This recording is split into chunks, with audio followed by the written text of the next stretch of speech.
Dude just cut his own arm off with a chainsaw. And no tourniquet. Oh, he's going to cauterize it, though. He's going to cauterize it by burning the dead zombie and pressing his stump against it.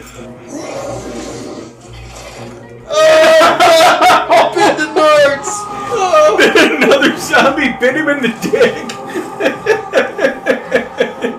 Oh. Son of a nothing bitch.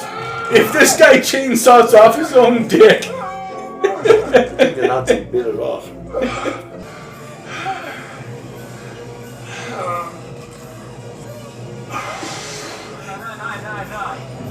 He's thinking about it.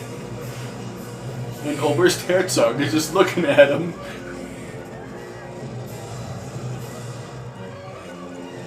Yes. Chainsaw your own dick off.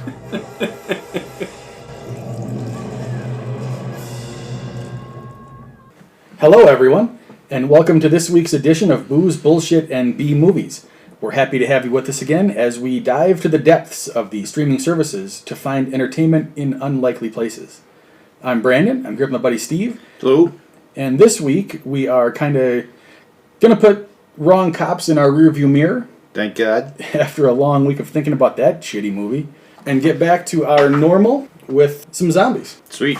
So, this week's movie is called Dead Snow. It is a Norwegian film that was released back in January of 2009. Got a running time of somewhere between 1 hour and 31 minutes and 1 hour and 29 minutes. So we'll call it an hour and a half. This bad boy had an $800,000 budget, so we're stepping up in the world from Thanksgiving and I'm sure Wrong Cops. That they put together with $50.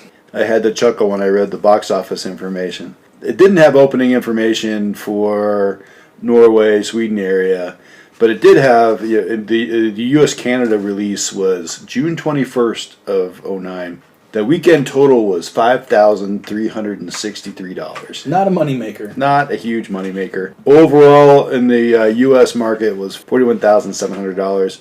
Say what we will, worldwide it made almost $2.2 million. Yeah, well, nearly tripled up then. So there you go. Directed by Tommy Wirkola, and I'm going to say it right now that we are going to butcher the pronunciation of these. I am very much looking forward to you giving your best effort on all these Scandinavian names. Yes, it's going to be interesting. So Tommy there is a director, and he was also the writer along with Stig Frode Henriksen. So those are two writers. Stars Geir Viggo Hole as Martin. Brandon will probably chuckle as he reads the credits or reads the star notes that I have no details about anybody with the exception of the number of film credits they have, because none of them, except with one exception, was in anything I'd ever heard of. Geir here, or Geir, I'm going to go with the German pronunciation, Geir, has 47 credits to his name. Stig Frode Henriksen, so we know him from our writer credit there, he plays the role of Roy and has been in 29 other films. Both Geir and Stig played roles in the sequel to this, Dead Snow 2, and there was another movie that they, I believe Tommy and Stig wrote together called like Hansel and Gretel, Vampire, Witch Hunters, that's what it was. A lot of these actors were in all three of those movies. Charlotte Frogner is Hannah. She has 21 film credits. When I say film credits, I mean film, TV, maybe music video. A commercial. Could be a commercial, who knows. Lassie Badel as Vigard with 11 credits. Evie Kasseth Rosten as Liv with 21 credits. And then Bjorn Sundquist as Turger. I don't know how to say an A with an O over the top of it. This dude has 143 credits. He's the old townsman who is going to pretend doom on the group here, I believe.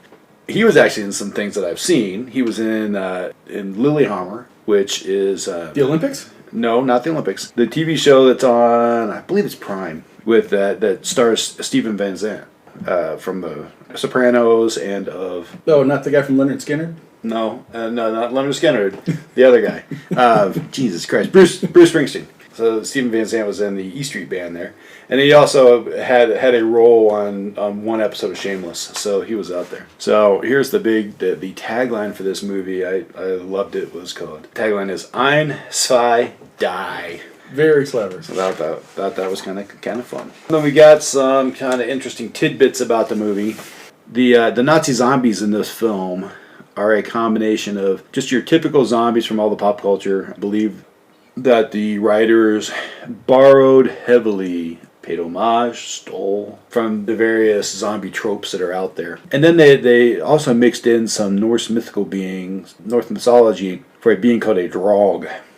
It's an undead being that inhabits graves, and oftentimes it was the graves of important folks because they had treasure in them, so the draug would protect the treasures as if they were their own. The original title of the film, the working title, was Rod Schnoll. I'm assuming that O with the slash to it's kind of like a umlaut in I German, have no idea. Which was an homage. The Rod Snow is Red Snow. It's an homage to a Swedish-Norwegian miniseries set in World War II, 1942, near the Sweden-Norway border with the same name. There's shenanigans that goes on. Seems like it's kind of a mystery thing, but nothing had the complete plot line. They just said, hey, we wanted to name it this, but changed their mind. Then the English translation of the town that they're going to the town's name is Orgeat, which translates into Axe Fjord. Maybe a little foreboding there. Filmed in Finway, Norway, and also Alta, Utah.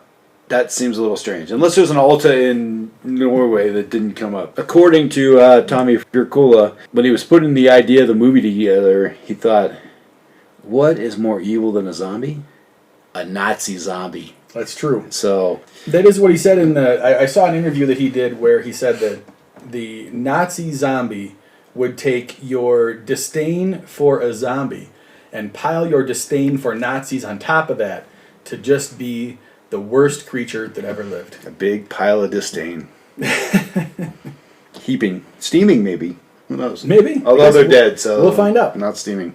Found some reviews that were on these are actual critical reviews, quote unquote, from Jim Stoltek of Jam Movies. He says, we get so used to foreign filmmakers giving us original twists on genres like horror, it's disappointing to be reminded that they can be banal and derivative too. Maybe not one in the plus column there for Old Dead Snow. Then Paul Chambers from CNN said, you gotta love a movie about Nazi zombies. Well, you don't have to love it, but this one's refreshingly gross. So that's one in the plus column, I think. Scott Weinberg from The Horror Show says, earns points for enthusiasm, creativity, and a powerful devotion to all things ultra-splattery. That's good. And then, the Godfather himself, Roger Ebert from the Chicago Sun-Times said, if Mystery Science Theater 3000 had never existed, Dead Snow would have forced its invention. Now, these reviews, I gotta tell you, I have not seen them before, and they are making me very excited about this movie. Yeah, I think this has got some potential there. Because this movie is a combination of some of my favorite things. Like you've got it's a movie made by European sort of horror people who have their own take on the genre. It's got some World War II history in it with the Nazis. It's got Norse mythology in it. It's touching me in all the right places. Oh, I hear you. So I am very excited for this. And then kind of the plot summary of it. Several friends take to the mountains and shack up in the wilderness to enjoy a little R&R together. Their peace is soon interrupted by a mysterious old man who informs them that during World War II, Nazi invaders of the area were brutal and harsh in their methods of control. Until, according to legend, a villagers' revolt drove the invaders up into the dark, cold mountains where they perished. But now there's the rumor that they have returned in the form of zombies. Evil Nazi zombies. There was not a ton of information about this movie out there, so well, it sounds perfect. We are going to be there, and I agree. This is going to tick all the buttons on your interest list there, Brandon. Yeah, it sounds great. And with that, why don't we move over to the bar and grab ourselves a drink? Skål!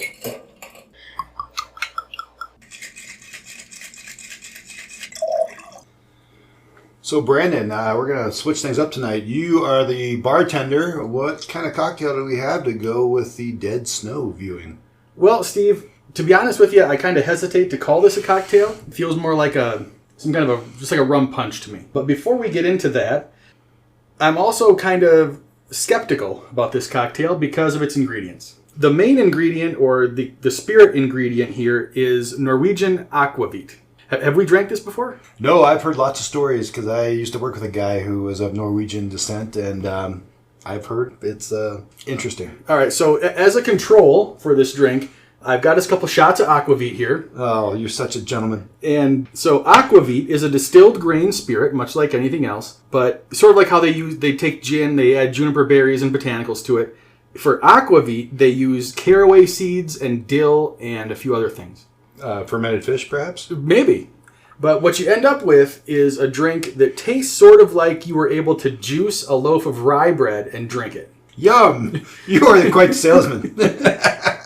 So before we get to the cocktail, let's try this shot and see what you think of that. Okay, here's the Luftvis in your eye. Well, that was not as terrible as I was expecting. But it is unique. It is, yeah, that's a great way to put it. Yeah, there's just a piece of rye bread sticking in my mouth. This cocktail, which is called the Norwegian Paralysis, is made of Aquavit and 3 citruses. Now, the other reason I'm kind of skeptical of this being an actual authentic Norwegian drink is that Norway is not known for its citrus. Really? So what I think someone did was they took just a rum punch and said, let's dump this in there instead. We're out of rum. Let's use this Aquavit that's been on the back shelf of the bar for the last 2 years. So as far as the recipe goes for the Norwegian Paralysis, we've got 30 milliliters of Aquavit, 30 milliliters of orange juice, 20 milliliters of pineapple juice, 11 milliliters of orange juice, and 10 milliliters of Orgeat Syrup. So why do we have like 2 gallons of orange juice in a pitcher? Well, because as a fan of efficiency, I have decided that it doesn't make a whole lot of sense to make a punch-style beverage one at a time. So you're really embracing this Nazi efficiency. Yeah, so that's exactly right. I mean, the trains run on time. That's right. So what I did, for the sake of efficiency, is I took, to maintain proportions, 2/3 of a cup of Orgeat syrup, 2/3 of a cup of lime juice, 1 1/3 cups pineapple juice, 2 cups of orange juice, and 2 cups of Aquavit, and put it in a half-gallon jug. Perfect. So that will save us time later. And you're going to make people just their heads explode jumping between metric system and imperial like that. And for the sake of the listener here too, this Orgeat syrup is basically just a simple syrup with nuts in it. Yep. Almonds is the nut of choice for Orgeat. So let's pour up a couple glasses. And for the sake of efficiency, the recipe says I'm supposed to serve these in 10-ounce highball glasses. But who wants to make trips back and forth? We're just going to use a pint glass and call it good. Perfect. So we're double batching it. Gonna have to probably do 2. It does say that I'm supposed to shake this. Again, it seems kind of silly for a punch style drink, but Steve says I have to because it's got citrus in it. That's what the bartender YouTube guys say. So we'll give it a quick shake just to chill it. And spill it all over the Spill it all over the counter. Is the booze already in there? Yeah, the booze is already in here. So like I said, I'm a little curious how all the citrus and the rye bread and the almonds are going to go together. I am kind of wondering how this is going to turn out. I think there's so much citrus that it'll probably overpower that, but we'll see. That's the hope. That's the hope. What do we have for garnishes? Looks like we have some garnishes cut up. Well, I mean, the recipe does not call for a garnish, but with all this citrus, I've got some lime wedges here, some orange wedges. Just do whatever you want with it. Which is kind of my philosophy with regard to cocktails, too. Just generally, I mean, I'm giving you a recipe for this drink. It calls for a certain amount of Aquavit. I think this might end up being a little light on the alcohol, so if you want to dump more in there, go ahead. I don't care. Not going to be like the wrong turn we had last week that Which kicked our tails. All right. Cheers. Cheers. Tastes like orange juice. Yeah, you really can't taste the alcohol in it at all. Oh, there's the caraway seed just a little bit at the end. Yeah. Which means this is either a very weak drink or we're going to die later. Right, one or the other. Good thing, just stumble home. If this podcast airs, you'll know we're not dead. All right, so Steve, before we sit down to watch this movie, given its historical background, I have one thing I'm wondering. What are your thoughts on Hitler? You're setting me up to be canceled, aren't you? I think Hitler got what he deserved. All right, the firm stance of this podcast is we are anti-Hitler. Hitler's bad.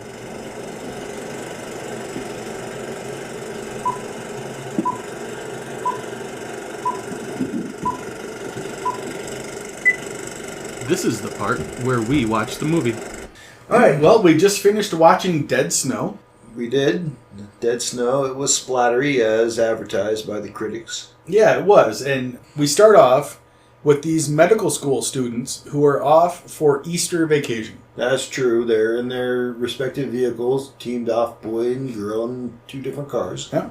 So they start off with this road trip where we do a little chatting, and then they hike up to this camp. They do some drinking. An old man shows up, and this old man tells them that they shouldn't have come here without first researching the history of the town. Right, because anytime I go for a hike or go out to drink someplace, I research the town. Well, it turns out in this particular town, there was, during World War II, an Einsatzgruppen that had taken over the city, tormented the citizens. They were not nice people. So they were holding this town to keep the shipping lanes as a for the battleships, for the German battleships to be able to try to disrupt the supply lines between England and Russia. Well, it turns out that in this cabin they're sleeping in, they find this little box that's got this treasure in it. Conveniently right beside where they were storing their beer underneath the floorboards. And so these Nazi zombies then want the treasure. That's their treasure. And that's where the zombie draugr comes into play, where they're pretty keen on this treasure. So anyway, they do that. Some folks go out into the go to the outhouse, and typical trope, they have sex, and then one of them dies. From there, after the sex scene in the outhouse, gross, it turned very violent very quickly. It did escalate quickly. So the zombies, or the draugr, show up. They start busting in windows. They start grabbing people. They rip the one guy's whole head in half, and his brain fell out. Splat. And then it's from there, just one fight scene after another. Yeah, it was pretty much non-stop action for the last 30 minutes. Yeah. The one guy ends up on a cliff. That was a guy. Oh, no, that. Oh, yeah. There was the first guy who was. Yep. So the Intestine Man. Yes. This movie was all about intestines, which, coincidentally, the old man that showed up at the cabin said, "What would you do if you found yourself with your own intestines in your own hands?" Well, it turns out everyone in this movie ended up with their own intestines in their own hands. Yep, except for the old man. He just got slashed in the throat by the draugr. So there are a ton of fight scenes between these medical school students and the Nazis, who suddenly become Arnold Schwarzenegger and super capable fighters. So the one guy bites the zombie back. Yep. Which was hilarious. That was funny. But then he fell off the cliff and had to use the zombie's intestines as a rope. Yep. Okay. And then that guy ended up having to try to stitch his own neck back together with a fish hook and some fish line, and then duct taped his own head back on. As one would do.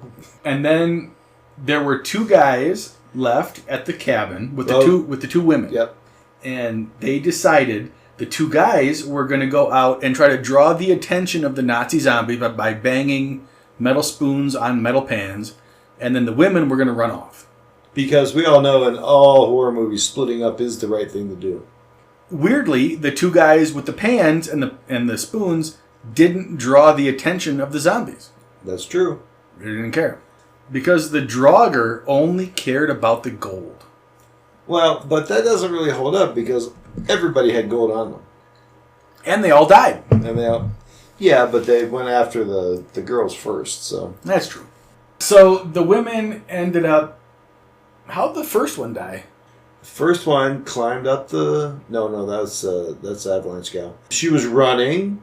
Oh, that's right. And the zombie snuck up on her and knocked her out.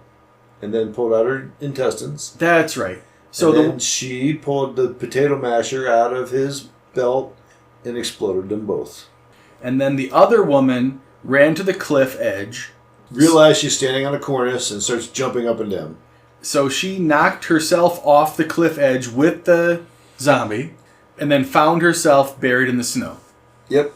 Dug herself out and found the zombie was also still there. Using our life lesson from earlier in the movie, that when you spit or have snot coming out of your nose, look to see where it's dangling and then dig in the other direction. She utilized the life lesson that we learned in scene 2 to save herself. And then she got out of the hole, found the zombie with his head sticking out of the snow, and went like Charlie Brown with the football and kicked him in the head and apparently killed him that way. Well, yeah, you separate the head from the torso and that kills a zombie, as in popular trope. Well, so actually that's an interesting thing because the draugr mythology from the Norwegian stuff also says that decapitation is the way to kill a draugr. Well, there you go. And then we move to the two guys who are still trying to attract the attention of the zombies. And then they end up in a fight with the zombies. Lots of zombies are killed. A shit ton of zombies. A ton of zombies. So they kill as many zombies as they can. And then the one zombie... The colonel. Bites the guy in the arm. Yep. So this guy... And we said the guy because this was all in subtitles, so we didn't get any character names. Yeah, I don't know who is who in this movie. Nope. So the guy gets bit in the arm by the zombie. And as a medical student, he decides he has the knowledge to cut his own arm off with a chainsaw.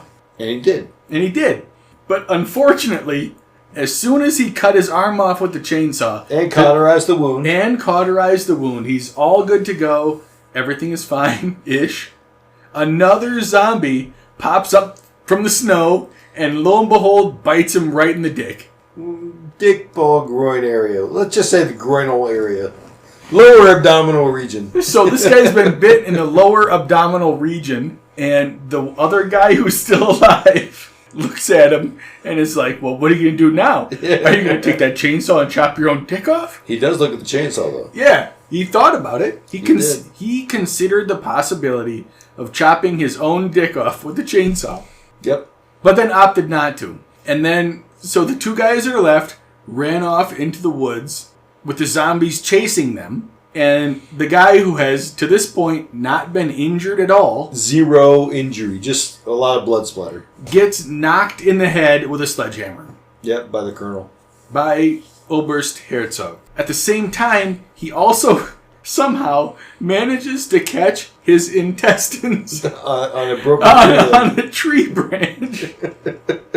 And yank it out of himself. Yeah, so he's dead. And then the guy with one arm makes it back to the car. Well, so... Oh, no, yeah. First, the guy with one arm and no dick. He notices that all the Nazi zombies are going after the treasure that has fallen out of the various deceased partygoers' pockets.